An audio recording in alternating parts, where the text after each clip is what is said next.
France Bleu Bourgogne, 16h30, 18h, Stéphanie Quénon. Invitée de France Bleu vous rapproche au féminin, Nicole Ortiz, aujourd'hui coach, formatrice, consultante. Notre invitée intervient auprès des particuliers, des entreprises et des sportifs. Après 23 ans d'enseignement dans l'éducation nationale en tant que professeure de lettres certifiée, 10 ans dans l'éducation nationale en tant que formatrice, Nicole Ortiz a créé sa propre méthode autour du concept de l'apprenticien. Elle est aussi depuis peu écrivain, novelliste, une femme qui, nous dit-on, lit en nous comme dans un livre ouvert. Et comme nous sommes curieux sur France Bleu Bourgogne, voilà évidemment qui nous a donné envie de la rencontrer. Bonjour Nicole Ortiz. Bonjour. Alors il paraît que vous lisez donc en nous comme dans un livre ouvert. C'est inquiétant parfois, vous savez. Mais j'essaie de ne faire cela que lorsque je suis dans mon métier de coach et de formatrice, pour me mettre au service de l'autre et lui faire gagner du temps. Alors comment décide-t-on un jour de devenir coach ? En fait, j'ai été, donc, comme vous l'avez dit, enseignante de nombreuses années et une prof très heureuse parce que j'ai eu la chance de commencer 68-69, la grande époque. Les sciences cognitives étaient au rendez-vous, donc une pédagogie très novatrice. On pouvait faire des activités théâtre, créer de la vidéo, monter des spectacles, journaux lycéens. Enfin bon, ça a été vraiment une période magnifique. De grande liberté alors ? De grande liberté et j'ai eu la chance d'avoir des inspecteurs qui faisaient confiance à ma pédagogie et vraiment j'ai eu beaucoup de liberté et j'étais au sein de la créativité avec des jeunes qui avaient envie de créer, vraiment. Alors malgré tout, un jour vous décidez de tout quitter. Oui, début 90 quand l'éducation nationale a recentré sur les contenus, ça me semblait vraiment être absolument pas la chose à faire. Le 21e siècle se pointait, j'avais lu pas mal de travaux de prospectivistes et je savais qu'il y aurait une réelle obligation d'apprendre et d'apprendre encore plus qu'au 20e siècle parce qu'on savait qu'un jeune sur le marché de l'emploi ferait en 2010 au moins 3 nouveaux métiers, pas de ébéniste à menuisier, serait obligé de se remettre en cause. Donc il fallait apprendre à apprendre et c'était mon credo. Voilà, et vous avez même donc décidé justement de créer votre propre méthode. Tout à fait. Donc j'ai quitté l'école et j'ai déposé un concept qui s'appelle l'apprenticien. L'apprenticien, c'est celui qui accepte d'être apprenti de la vie toute sa vie. Sur quoi s'appuie cette démarche, Nicole Ortiz ? Sur, je crois, le fait que j'ai eu la chance d'avoir des parents et surtout une mère extrêmement stimulante et qui m'a donné une curiosité extraordinaire dès toute petite, où j'ai toujours souhaité comprendre. Et pour comprendre, il faut apprendre. Oui, mais alors justement, vous dites vous-même, vous avez eu de la chance de baigner dans cet environnement-là. Comment fait-on si on n'a pas justement baigné dans cet environnement-là ? C'est bien le souci, parce que je crois, si vous voulez, que tout se joue très jeune, même si on sait aujourd'hui qu'on peut rattraper des connexions neuroniques un peu lentes ultérieurement. Mais je pense que la stimulation est un outil énorme et que si on peut avoir la chance, lorsque son enfant vous dit qu'il préfère la tarte aux pommes plutôt que la tarte aux poires, d'avoir le temps de se poser 2 minutes et de lui demander quelle est la différence et pour quelle raison c'est important, que ce soit celle-ci plutôt qu'une autre, on va lui permettre d'aller trouver les mots justes pour qu'il fasse la différence. Et là, on lui permet de mettre des mots sur des choses qu'il ressent et de prendre conscience que choisir, c'est sentir, par exemple. Alors, ceci dit, on va rester optimiste, parce que vous l'êtes dans la vie quand même, Nicole Ortiz. C'est que même si en fait, mieux vaut s'y prendre tôt, en effet, vous partez du principe qu'on peut comme ça surmonter tout obstacle. Tout à fait. Et c'est même d'ailleurs le cœur de votre méthode. Le concept de l'apprenticien, c'est l'idée que lorsqu'on rencontre un frein dans sa vie, et on en rencontre tous, c'est peut-être qu'il y a un apprentissage manquant. Si mes parents ne connaissent pas le japonais, ils risquent pas de me l'apprendre. Donc ça veut dire qu'à un moment dans la vie, il va falloir que je me dote d'un apprentissage nouveau pour traverser ce que j'ai à traverser. Donc c'est ultra positif. C'est une idée qui est extrêmement... qui replace l'être humain dans le mouvement, comme d'ailleurs la nature tout entière qui passe son temps à s'adapter. Et nous aussi, on a à faire ça. Ça signifie que ça n'est pas forcément simple, mais qu'on peut le faire, c'est ça ? Tout à fait. Ça signifie que peut-être que si on est un peu attentif à ce qui se joue autour de nous, par exemple c'est le printemps en ce moment, même s'il est fort triste, mais malgré tout, on voit pointer quelques petites fleurs. Il y a un mouvement qu'on peut sentir. Ça peut être un peu le mouvement du renouveau.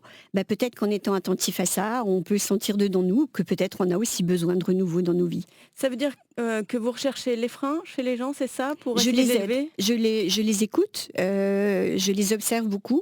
Quand vous disiez lire comme dans un livre ouvert, je me suis beaucoup formée pour ça. C'est vrai que le langage non verbal représente 80% de la communication, donc on communique même en dehors de notre volonté. Et voilà, on est nous, dans le métier d'apprentissage, un peu des sortes de décodeurs au service de l'autre, et on essaie de mettre le doigt sur quel est le frein, et peut-être donc quel est l'apprentissage à mettre en œuvre pour dépasser ce frein.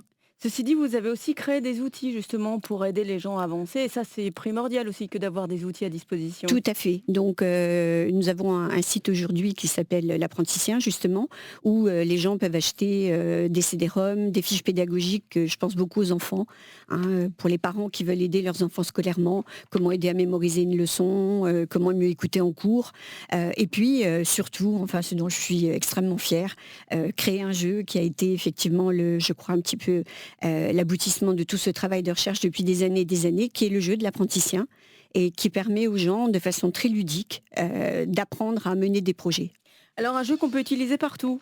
Alors, qui n'est pas en vente dans le commerce, mais que nous, en tant qu'apprentissaires, nous animons dans des journées dans les entreprises, mais qui peut être acheté par des entreprises qui souhaitent avoir un outil RH en interne, et où là, on va former des animateurs qui pourront à leur tour utiliser le jeu en entreprise. Alors donc, cette méthode est utilisable à la fois dans l'entreprise, dans la sphère privée, vous parliez des enfants, donc on imagine les parents également, et coach sportif, c'est d'ailleurs comme ça, je crois que vous avez commencé, Nicole Ortiz. Alors, j'ai eu la chance très tôt, lorsque je me suis installée, de coacher une jeune femme que tout le monde connaît à Dijon, qui s'appelle Patricia Meunier-Lebouc, qui s'est mise elle a quitté le monde du tennis et elle s'est mise au monde du golf, et elle a très vite eu des résultats.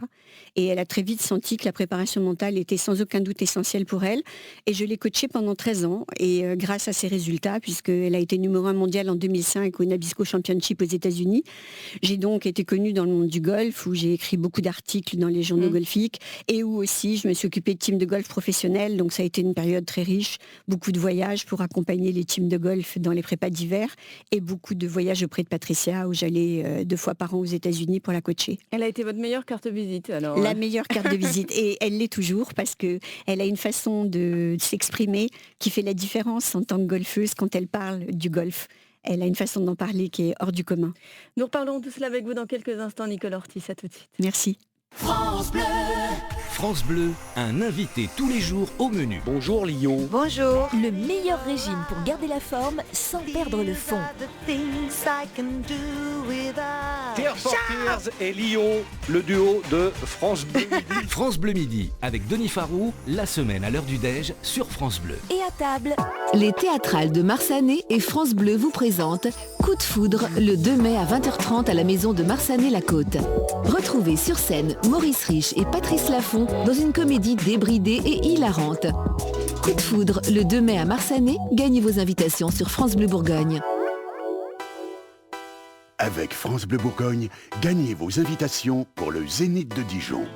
Je suis blanc comme un linge, je descends du singe. Mercredi 19 juin, applaudissez Marc Lavoine. Marc Lavoine.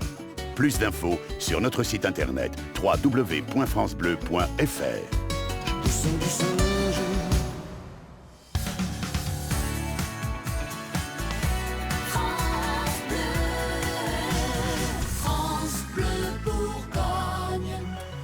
On fait la route ensemble et tout va bien sur les routes et autoroutes bourguignonnes. Les conditions de circulation sont normales. Restez prudents et puis bien sûr ayez le réflexe France Bleu Bourgogne. Appelez-nous si vous constatez un incident, un accident, un bouchon à ralentissement. Nous en ferons l'écho évidemment sur France Bleu. L'info circulation avec Chalon Alliance Piscine. Vente et pose de piscine, rue de la Croix-Clément à Champforgeuil. Bon après-midi à tous, merci d'être avec nous, il est 17h.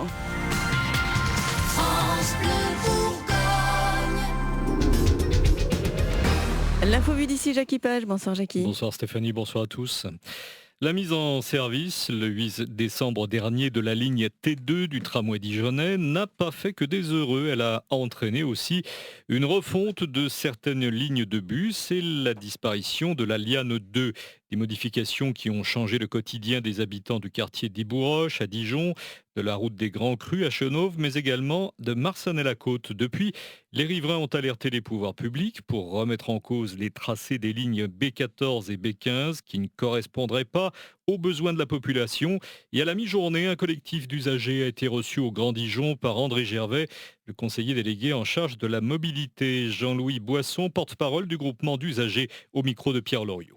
Nous, on demande simplement qu'on nous mette une ligne de bus à l'endroit où il y en avait une déjà avant, qui a été supprimée à l'occasion du tram, et donc qui nous remettent une ligne de bus sur Chenôve, Marsanais et Dijon Sud, qui nous permettent d'accéder au commerce, aux services qui sont sur la rue Maxime Guyot, la route de Chenôve, le quartier des Bourroches, tous ces services qui maintenant n'ont plus de ligne de bus, n'ont plus d'arrêt, puisque maintenant c'est tout au tram. Apparemment, il y a une réunion qui va avoir lieu demain avec les décideurs, et apparemment aussi d'autres projets similaires ou à quelque chose près, correspondant après à ce qu'on demandait, sont déjà à l'étude. André Gervais, conseiller délégué à la mobilité, n'a pas souhaité répondre à nos questions. Le patron de l'administration fiscale, Bruno Bézard, dément avoir lancé une mission secrète en Suisse qui aurait permis à lui-même ainsi qu'au ministre de l'économie de savoir dès fin décembre que Jérôme Cahuzac avait bien eu un compte caché. C'est ce qu'affirme l'hebdomadaire Valeurs Actuelles. En tout cas, les présidents des commissions des finances de l'Assemblée et du Sénat ont décidé de se rendre à Bercy en fin d'après-midi. Gilles Carrez et Philippe Parini disent vouloir vérifier par eux-mêmes ces informations. On y revient dans le journal d'Olivier Fernbach à 17h30. Autre scandale avec la démission du grand rabbin de France, Gilles Bernheim a fait l'objet d'une série de révélations qui l'ont amené à reconnaître plusieurs plagiats et qu'il n'est pas agrégé de philosophie, contrairement à ce qu'il a laissé dire. Le tribunal de commerce de Niort accorde une période d'observation de 6 mois à Heuliez. L'équipementier automobile qui emploie 300 personnes à Cerizay dans les Deux-Sèvres a été placé en redressement judiciaire. L'entreprise espère être sauvée par un contrat avec le constructeur allemand Volkswagen. 203 personnes ont été tuées sur les routes de France métropolitaine en mars, une baisse exceptionnelle de 26,8% par rapport à mars 2012 selon la sécurité routière. Le nombre de blessés est également